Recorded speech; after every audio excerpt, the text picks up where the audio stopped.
நன்மைகளை அழிக்கும் நெருப்பு. நபி முஹம்மத் ஸல்லல்லாஹு அலைஹி வஸல்லம் அவர்கள் பொறாமையை நெருப்பிற்கு உவமையாக கூறினார்கள். பொறாமை கொள்வதை தவிர்த்து கொள்ளுங்கள். ஏனெனில் நெருப்பு விறகுகளை தின்று விடுவதைப் போன்று பொறாமை நன்மைகளை தின்றுவிடும். ஆதாரம் அபூதாவூத். ஒருவர் எவ்வளவுதான் தான தர்மங்கள், தொழுகை போன்ற நற்செயல்களை செய்தாலும் அவரிடம் பொறாமை குணம் இருந்தால் அந்த நன்மைகள் அனைத்தும் நெருப்பில் கருகிய விறகை போல பயனில்லாமல் போய்விடும்.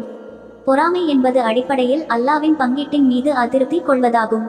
அல்லாஹ் ஒருவருக்கு ஒரு அருக்கொடையை, செல்வம், அறிவு, அழகு போன்றவை வழங்கும் போது அது அவருக்கு ஏன் கிடைத்தது என்று வருந்துவது அல்லாவின் ஞானத்தை கேள்விக்குட்படுத்துவதற்கு சமம்.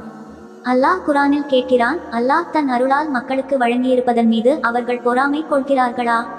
அந்நிசா 54. பொறாமை உள்ளத்தில் வளரும்போது அது பல தீய குணங்களுக்கு வழிவகுக்கிறது.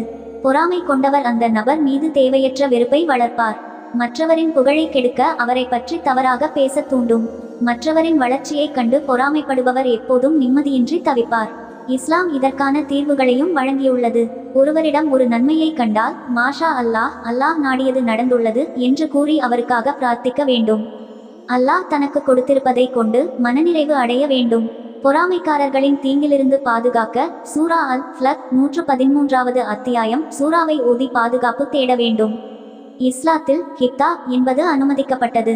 அதாவது மற்றவர் பெற்றிருக்கும் ஒரு நன்மையை பார்த்து அவருக்கு கிடைத்தது போல எனக்கும் கிடைக்க வேண்டும், ஆனால் அவருக்கு அது குறையக்கூடாது என்று எண்ணுவது பொறாமை ஆகாது. அது ஒரு நல்ல ஆசை.